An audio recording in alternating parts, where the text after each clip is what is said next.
Hey, I'm Matt Hudgens, and he's Dave Mulvaney, and this is Profitability MD. Dave, how you doing today, buddy? Great, man. How you doing? Man, life's pretty good. Doing all right. Coming down Winter, here towards the end of, I guess, the beginning of fall, I guess I should say. yeah, I was gonna say some parts of the country they're saying winter's here, and other parts, I mean, we got cool this morning. It's cool, like in the 60s. It was awesome. So I'm glad we got college football. We got college football back. SEC started playing this past weekend. Had a couple upsets, had a couple struggles, but I love SEC football. So we're back in business. That's the fall, baby. we're back. So That's really good. All right, we're going to do episode 93 and the myth of work-life balance. So we always talk about life-work balance, work-life balance. So we're going to call this the myth of work-life balance. Okay. So you were saying you had we're gonna offend some. We're gonna offend some of the what do you call them? Politically correct. No, the life gurus. The people. I can't think of what they call themselves, but they always talk about the work-life balance, and they're the myth of that. So the great one, and this was I think I can't remember where I got this from, but I want to give credit to wherever it do. I didn't come up with the idea, but it said, all right, so if you were going to, like right now, stand up from your desk and stand on one foot. And so you're standing on one foot, so imagine that, or you just do it if you're standing on one foot right now. And the question is, are you balanced or are you balancing? Right? And so what's going on? When you're standing on one foot, you're kind of, not wobbling around, but you could definitely feel your body making adjustments, right? So you're actually balancing. You're in the act of balancing. And that's kind of the analogy that we use for a work-life balance. It's not a static thing. It's a balancing act on a continual basis. There's the myth of there's no such thing as work-life balance. So you were talking about, you had a conversation with somebody earlier this week. I did, and the conversation went kind of like this, and he was asking the question is, how do you balance your home life with your work life? And so, which is basically what we're talking about, work-life balance. And I thought about it for about a minute, and I said, well, I never do, never have. I mean, it's been a long time since I have. I shouldn't say I never have, but I learned along the way that there is no balance. When I'm working, I'm working. When I'm not just saying when I'm home, when I'm off work with my wife or with my family, I am there mentally. I'm 100% there. Work is not a part of that. And so, but I'm also, if I'm playing, whether it's golf or whatever, I'm not being bothered by this thing. I mean, I'm going to turn it off. And I think, so there is, in my opinion, there is no balance. You do one thing. I don't believe in the whole idea of multitasking because, like you said, multitasking forces you to stand on one foot. If you'll just do one thing, you don't have to stand on one foot. You can focus all of your energy, accomplish that task, then move on to the next task. And I totally agree with everything you're saying. So this goes back in a couple of different things, which is, especially when you're younger, there are times that you're busting your bum. You're working your butt off, and that is a focused time. You're building the business, or it's a busy season, right? You're a CPA. April is a busy month, right? Because right now they have October 15th for extensions. It's a busy month. You bust it, right? That's what you do. You're trying to start a new business or a new product line. You bust it. But it also leads into stuff we've talked about with time management before. And I love what you were saying about, we talked about, I think Dan Sullivan calls it focus days. Focus days are the days that you're really busy and getting stuff done. Those are your money-making days. I call them your A+ activities, the things that make you money and you joy. But then you have the free days, which I love what you're saying. When you play golf, we're not looking at our cell phone. We're playing golf. When we hang out with our family, we're not thinking or talking about work. We're hanging out with our family, right? So that's a great distinction. It is that time management in action. The buffer days is what Dan Sullivan calls kind of the homework days, and the prep days are the days that you're studying or learning a new piece of software or a new piece of equipment, right? And that's where the life-work balance is a myth, because there are times you're more focused on work and there are times you're more focused on your family. But it's also where you have to get into time management. How much time are you spending in the business? How much time are you spending with the family? And how much time are you doing the buffer days, which make each one of those focus and free days better, right? And that's where the balance may also kind of come in is okay. If you're overweight, then, and you know, a lot of people struggle with weight. Well, you may be spending the proper amount of time with your spouse and your family. You may be spending the proper amount of time at work, but you're not giving any of your time to your exercise and your to your health. So Yes. the balance is saying, okay, I need to be mentally strong. So are you taking time to read and do these other things? Are you taking time to spend? You got to be strong in relationships, which can be friendships and family. You got to be strong, and some people would say in your spiritual, it doesn't have to be necessarily God, but in thought or what have you, meditation. And so where you try to have balance is to cross over into all the categories, work / money, Right. and have the balance across multiple things, but never being in. It's very hard when there's about 7 different areas where you really need to be in. You're always going to have weak areas of one or two. Yeah, and well, there's a great analogy I heard, again, I can't remember whom, I'd love to give credit, and it was talking about picture all those things as you're juggling, right? So you're juggling work, you're juggling family and health. You're juggling all those balls in the air. And the analogy was, well, work is kind of like a rubber ball. If you drop it, it's going to bounce and come back. You'll be okay, right? But your health, it's like a glass, a Christmas decor. If it's going to shatter, right? Your family, if you don't spend time building that, it's going to shatter. And relationships, they're going to shatter. So it was picture you're juggling those 5, so your spiritual life, your 5, 6, 7 balls, whatever you're juggling. But the work one is a rubber ball. You can put it down and then pick it back up and it's going to be okay. These other ones you really have to give a lot of attention to. But as you said, it's a juggling act where you're not spending an equal amount of time on all those events and not an equal amount of time all the time, right? It's going to be, there's times that you're spending much more activity at work. There are times you're spending a lot more time with the family and friends and relationships, right? I coach a lot of my clients to believe in the free days of recharging batteries. I've got guys that take the month of July off. They don't work during July. They go away to the beach and they don't work for a month. I've got other clients that they prefer to take a vacation, 3-day weekends, right? Got other clients that do a beach trip every 6 weeks, every 12 weeks, right? Because they're always looking forward to a beach trip. They like the beach, or coming back from a beach trip, so they just got back from a trip. But that's the way they charge their batteries, right?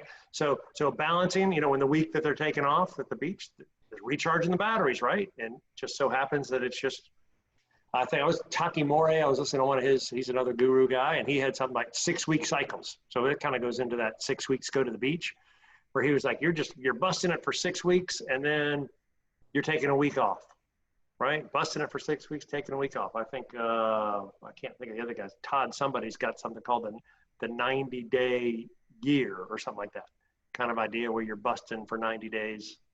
But it's all a matter of, this just goes back to life-work balance is a myth, because it's really about time management or focus your energy, right? We've talked about energy levels and keep your energy levels high, right? And having these super productive days, Dan Sullivan calls them focus days. You and I call them kind of A+ activity days, where, man, those are the days, how productive are you the day before you go on vacation? You are knocking it out of the park. Yeah, because you got everything, you got to get it done. Yeah, you're not doing anything frivolous. I'm going to the beach with the family tomorrow. I got to get stuff done, right? And you're only doing the important stuff. Boom. That's a focus day, right? That's an A+ activity day. And that's the balance, right? You couldn't spend time with family on that day. No, and you're knocking it out of the park. It's funny. And everybody hates the person that you go to the pool at your beach resort, and there's somebody out there with their laptop and you're like, don't be that person, because see, that's totally lacking in balance. And now, granted, maybe that person finds their value in their work, so they want to look outwardly more. So you know what I'm saying? But absolutely. But that's the epitome of how not to be balanced. I mean, is if you're on vacation and you're not there mentally, and I was guilty of this many years Absolutely, I think we all were. Yeah. And I learned that when it was probably in the early 1990s when I had my first business, I learned, and that was early days of cell phones, by the way, but I would go on a vacation where they didn't have cell phone service. So I couldn't be reached. The only way to reach me was actually to call the hotel and leave a message. And we would go away, my mother and father-in-law watching my son at that time, and they would babysit. But I knew myself, and if I was in a position where I could be reached, I would have been reached, and I would have been distracted. And I think that's the word that you want to avoid. The balance is in not being distracted in wherever you are. Oh, that's a good point. I was thinking lately with the the COVID crisis and everybody working from home, both business owners and employees, and that you really start to realize you have a lot more time or flexibility here, which can be detrimental. Like we talked about this a couple of weeks ago, that there are some guys that I'm talking to that are working longer because they're at home and their office is at home, and they can just easily go up to the office and work, to 7 o'clock, 8 o'clock at night. But I've also talked to people that it's kind of like they have more time. So it's like, I've got a guy who is a cyclist. So he goes for a 2-hour bike ride, 12 to 2, right? Wow. It's like, and his is, it's really neat. The way he does that is focused, right? So he does a lot of work in the morning before noon, and he has a strategy where he sends out all his emails like 11:30 to 12, and then goes on his bike ride, because all the people he sent emails to, whether it be employees or clients or contracts that he's bidding, they're all working on those, and they'll answer him and get back to him that afternoon. And so he'll be able to answer them later on in the afternoon, right? So I guess my point is, he's taken a free time in the middle of the day, 12 to 2, to go bike ride, which for him is recharging the batteries, Sure. right? So I think during COVID, we're kind of learning that we have a little more flexibility than we thought we had, and we're not as enslaved to the email or the telephone or whatever. And maybe this is really the work-life balance is a myth, and that, but you need to be conscious of it. Like you said, we were both victims of it when we were younger, right? But now as soon as I had kids, I wanted to spend time with the kids, and my kids did sports, so I want to go coach the sport. So I would arrange my schedule to, I'm not working past 4 o'clock because that's when soccer practice is, but I might have to go home and do some more work at 7 o'clock. Sure. To put the kids to bed. But that's the flexibility we had as business owners. But yeah, so it's a matter of being conscious. I like what you were saying. It's being conscious or aware of it. And especially now with COVID, I think you're more aware of the flexibility. You might have more flexibility than you thought. I think COVID has had also an effect on media, because I think what has happened is, whereas like people would work all day, then they go home and they might watch TV after they got home, eat dinner and then watch TV.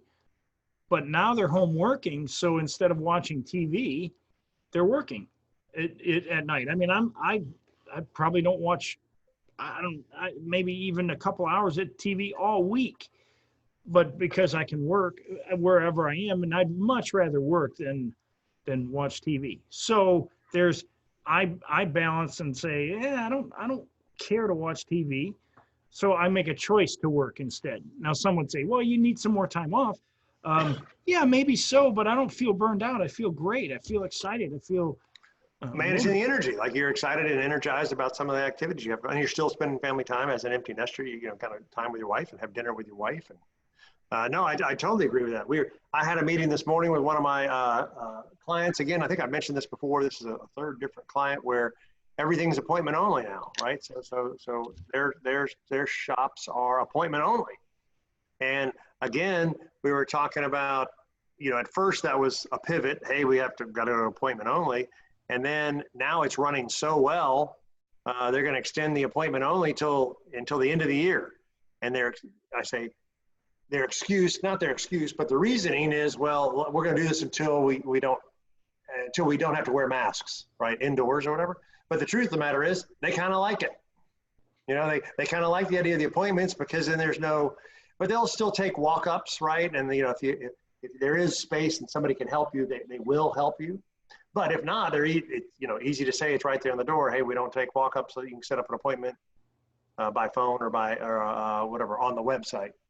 But it's just interesting that was something that was that, they thought would be a bad thing. Now all of a sudden they prefer appointment only. Also, it's more productive, right? People don't come into stores just to browse when it's appointment only, right? You're not going to go window shopping by appointment only, right? You go there with a purpose, right? Go there to buy, right? So you go there to buy, right? You go there to buy, which also helps them focus because they are pre-qualifying their people before the appointment, right? What are you looking for? What problems are we here to solve, right? And it doesn't matter what business it is, but just in general, that's a great thing. Oh, now this appointment only, let's focus on your problem. How can we do to help it? So when you get here, it's a real focused appointment, right? precisely. It's like pre-screening, pre-qualifying your prospects, or pre-screening, pre-qualifying your clients. But in reality, you're actually helping them be more specific. They're looking for wedding bands. Great. What type of wedding bands are you looking for? I'll make sure we have them all here and on display, ready for you to look at. Right? Yes. HVAC. Well, what are you thinking? You getting, a windowless, whatever whatever this is, the ductless unit. Are you thinking? I can have them all here. If tell me what you're looking for, right? So you can get a little more focused. But anyway, I just thought that was interesting in the fact that something that we thought was going to be bad is actually beneficial. Appointment only, more focused, allows them more free time. Yes. And they're extending it till at least January. But that was kind of cool. I think people are noticing that.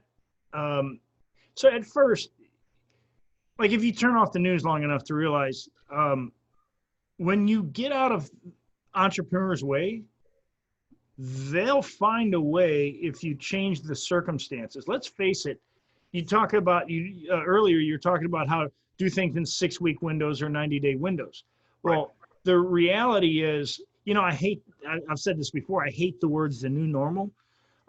But business changes every 6 weeks to every quarter. It's constantly evolving. It's constantly evolving. And so most entrepreneurs, they are constantly adjusting. So sure, we had a big adjustment in the beginning, but once we catch up to that adjustment, now here we are.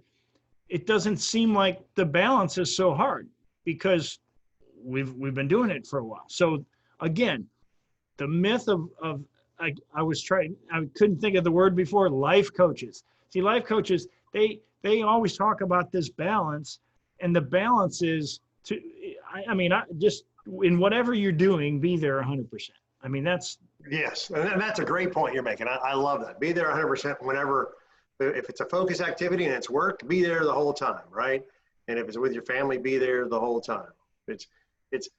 And I guess the point is also that it's an evolving, it is a ever changing, it's balancing or counterbalancing. It's an action, not a steady state, right? That if you're a little overweight, then you might need to spend more time on your health and carve out time to go work out, or carve out time to go run, right? Or carve out time to eat right? So maybe you got to prep your meals in order to enhance your chance of success, right? The work-life balance of, I think right now, like we were talking about, well, my kids are at Georgia online, right? So it's a hybrid, so it's half online. They're having to learn time management skills, right? They can't you got to get the work done, and now it's more responsible on your own because at least you used to just go to class, right? Yeah. Well, now, Zoom class doesn't always happen because a lot of times Zoom class, well, don't forget to read chapter 5. There's a whole different issue behind that. I'm not sure they're fully teaching, Yeah. but they got to go figure out, I got to spend time to go focus on learning this stuff myself, reading chapter 5 and reviewing the material and doing the homework. I think my girls are working more now than they would in a normal college situation. That's just my personal opinion. But my point being is they have to adjust. Like you were saying, it's evolving. Is that the new normal of college? Gosh, I hope not. I hope it's just one semester, right? But they're having to balance their time. And then when they want to go be social, properly, mask social distance, they can do that, but they've got to focus on getting their work done first, right? One of my daughter last year, the older one said, hey, as long as I get my homework done by 6 o'clock, I can go out that night. Okay, great. That she came up with that rule herself. If I had to get all my homework done, all my schoolwork done by 6 o'clock that night, I can go out. Great. And my joke back to her was, well, that doesn't mean you have to go out, right? That's a great goal to get all your work done by 6 o'clock. Awesome. That's great. So you could have your free time, but you don't have to go out every night. That's a whole different discussion. That's a whole father-daughter discussion, right? So, right, exactly right. But that was her focus, right? Her focus was get my stuff done, man. We're not screwing around. We're not going and being social until after I get my work done. And it sounds like that she understood, I want to work now and get this done, and then transition into, let's call it a free time, play state. I'm going to now be there 100%. And if her work wasn't done, she realized mentally she couldn't be there 100% because she was going to be stuck thinking about her work, her studies. And it's the same thing we deal with in work. But there's always, when you look at something, you always notice that it almost seems like there's always one area that is always going to be out of whack, fall behind. When you're trying to balance everything. It's very rare that you're hitting on all cylinders in all categories of life unless you're extremely good at scheduling. Right. Well, and that's what I think as I think more about this, that's what I think. I think it is more about scheduling. It's more about time management. I think success is more about time management, energy management. We keep coming back to that. So it's funny how we keep coming back to energy management. We keep coming back to time management, right? That a lot of your unbalanced life is because you're not good at time management or managing your energy or delegating or systematizing your business. It's funny how it's all come full circle to what you and I coach on an ongoing basis, right? If your business is systematized, there's more free time for you. If your business if you're good at delegating, you have more time on your A+ activities and you have more free time, right? I think Dean Jackson says his new saying is, what can I do today so tomorrow I have a lot more free time? What can I get done today so tomorrow is my free day, right? That he used to be anti-meetings or anti-scheduling, and now he's like pro-scheduling because he's like, man, if I can get all my stuff done today, I can really make tomorrow a great day. So it's funny, but this is the stuff you and I teach and coach. And so how do you get work-life balance is a myth? It's a myth because it's ever evolving. It's juggling the balls, and one's going to always be a little underperforming than the other. But it's what you focus on and when you focus on it. But there are strategies, there are techniques that we teach in our mastermind group, right? That this is what we do. This is what we teach. This is what happens when people are successful. Successful entrepreneurs know how to manage their time. Successful business owners know how to handle the ups and downs of personal life and business life, right? We know those people that are successful. And that's kind of stuff you and I teach in our mastermind group. And it is exactly what we teach in our mastermind group. But if you take it, you and I have both been married a lot of years. How many years you've been married? Gosh, now you're embarrassing me. Like 23. Okay. That's a good guess. So, and I'll be 30 in April. So, okay, that in and of itself, that we've been entrepreneurs all this time and have had marriages that have lasted this long, that tells you that we do understand that.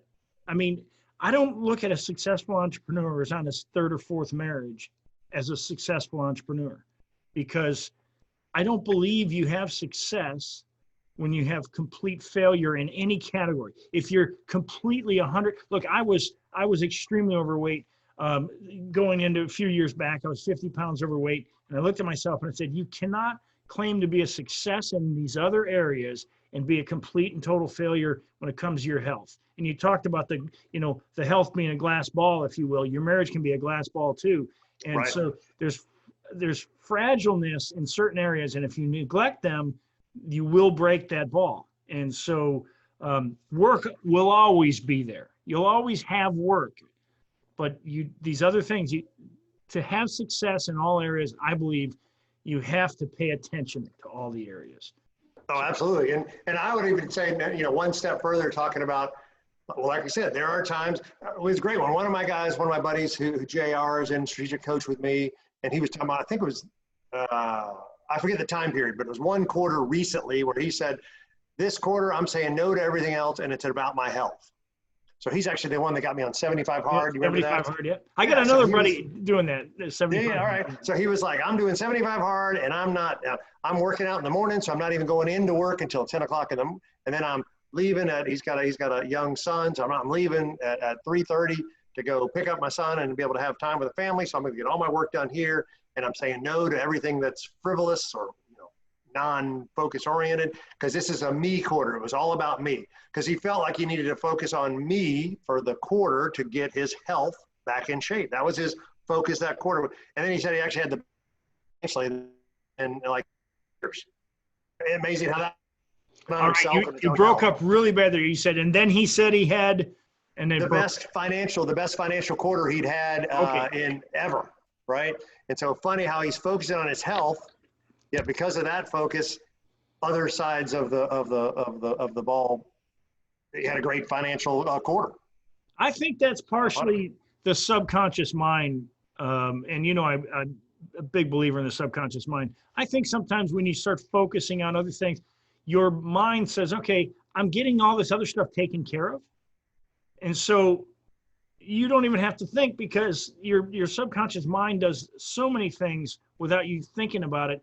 And I think when you start focusing on, okay, I'm going to focus on my health, then I think health ties into everything. I do. I believe that, absolutely. I've talked about how much success is a lot like running or any type of athletic activity. You're pushing yourself beyond what you think you're capable of, all of that.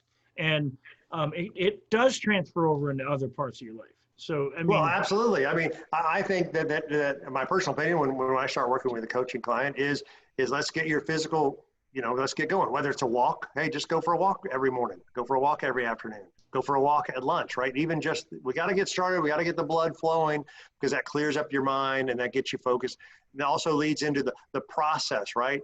So, we talked about, I don't know, as long as you're following the processes that work over time, don't worry about it, right? If you're doing the right things, good things happen, right? Yeah. Whether they happen today or next week, success is inevitable, right? If you're doing the right things, success is inevitable. It may not happen tomorrow or next week or next month, but it is inevitable if you're doing the right things. They've made entire TV shows on heavy people doing the right things for a long enough period of time. And they, like what they call it, The Biggest Loser, or those shows. Oh, yeah.